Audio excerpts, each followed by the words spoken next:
Today I want to look at what's called trig substitution.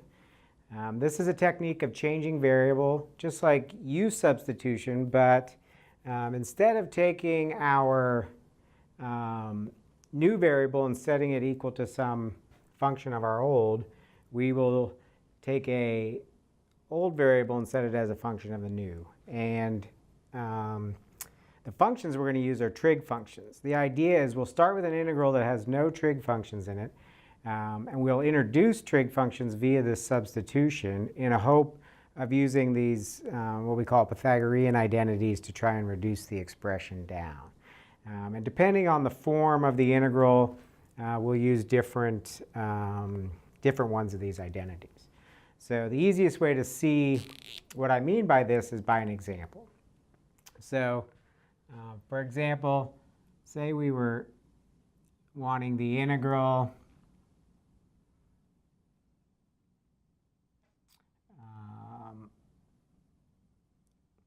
of 1 over the square root of 4 plus x squared. So the thinking on this is it'd be great if what was underneath that square root was a perfect square. And some of these identities, well, all of these identities involve trig functions squared. And so the idea is to replace x with a trig function so that we could take advantage of one of those identities. Now, if you notice, all of these identities have a constant in it, and it's 1. And this is not 1. So part of what we have to do is take care of that 4. So in the thinking here, whatever I put in for x is going to get squared. And I'd like to be able to factor that 4 out of there. So I want to end up with a 4 in this expression. So part of it is to always start off with the square root of that number, so that when we substitute in, the 4s will come out. Now, the trig function we want to use, so let's think about this.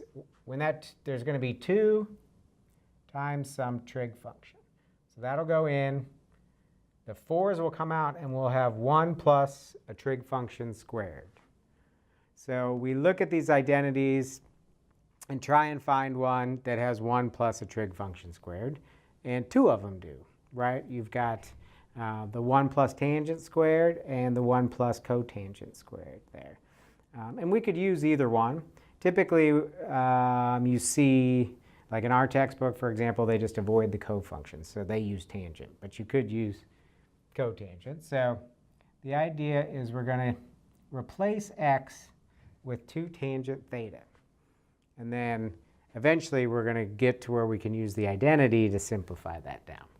OK, so we're going to rewrite this integral. So the x is going to get replaced, but we need to replace dx as well. So that differential, derivative of tangent, is secant squared. Now we'll re-express our integral in terms of the new variable. So dx is 2 secant squared theta d theta. And on the bottom, we've got the square root of 4 plus 4 tangent squared. So the reason we put the 2 in is so that these would both be 4, so we could take that out. So when we factor a 4 out, it becomes 2. Square root of 4 is 2. The 2's will cancel. And we'll just have the integral of secant squared theta d theta on top. And then now we just have square root of 1 plus tangent squared,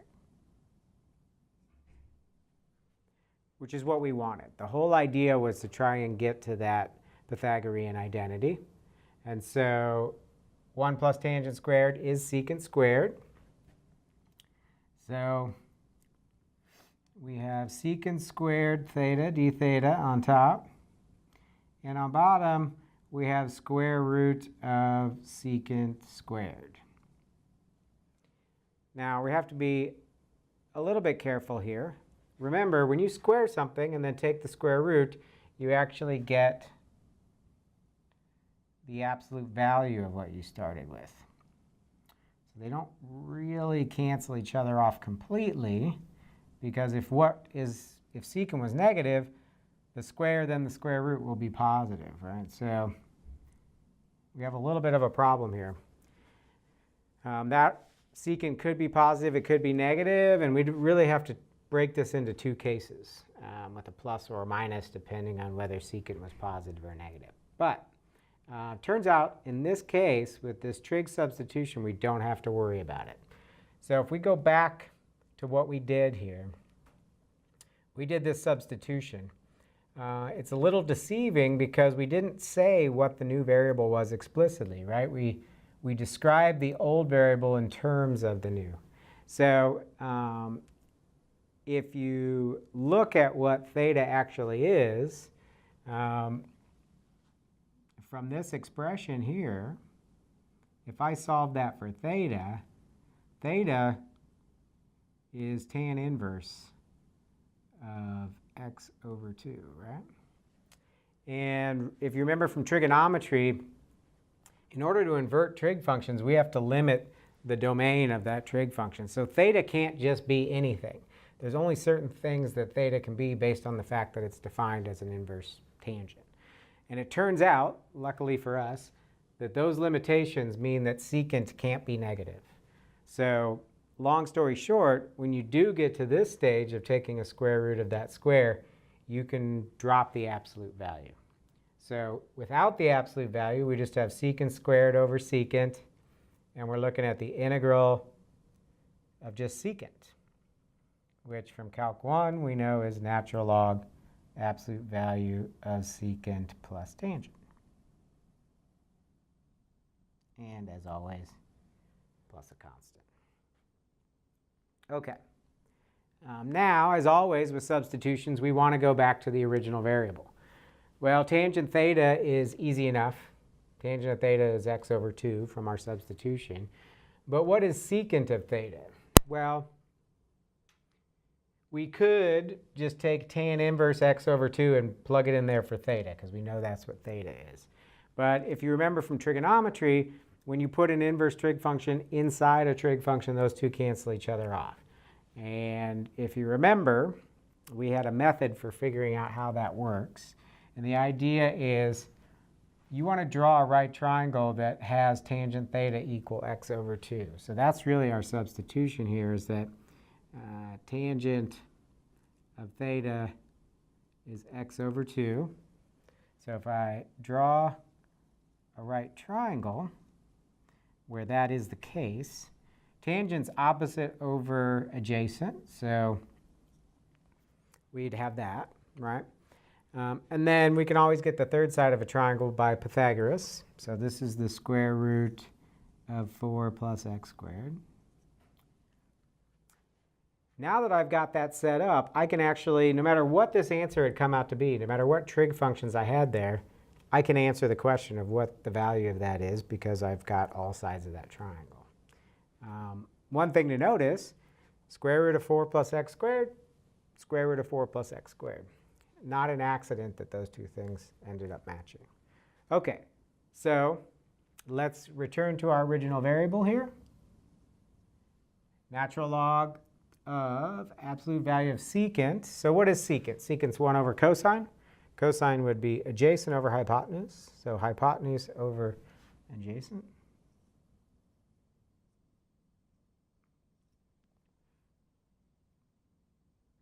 And then plus tangent, which, wherever you want to look there, was actually the substitution. So that's just x over 2 plus a constant. Now we're back to our original variable, so we're done. Now you could neaten that up with some log rules. I'm not really concerned with that. As you're working problems and you look in the solutions manual, they're very fond of simplifying this down by combining together and using the rules of logs. But I'm fine with you just stopping at that point. We're done with the integration, so we're good. So in general, when is this substitution going to work? Well, it really boiled down to this form. What makes that tangent substitution work is you have a number plus x squared. So in general, if you have something that looks like a squared plus x squared, then try the substitution x equal a tan.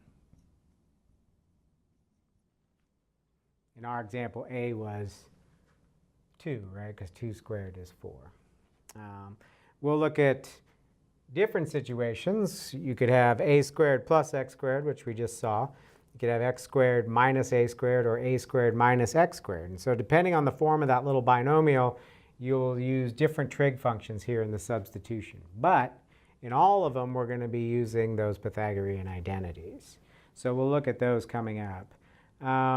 One note, this may give you the impression that this has to be a perfect square. It doesn't. This could have been a 5 or 7. Then this number here is just its square root. So square root of 5, square root of 7. So it doesn't have to be a perfect square. For the example and for a lot of your homework, it is just to make life easy. But really any number, any positive number, so that you could take the square root plus x squared would work there.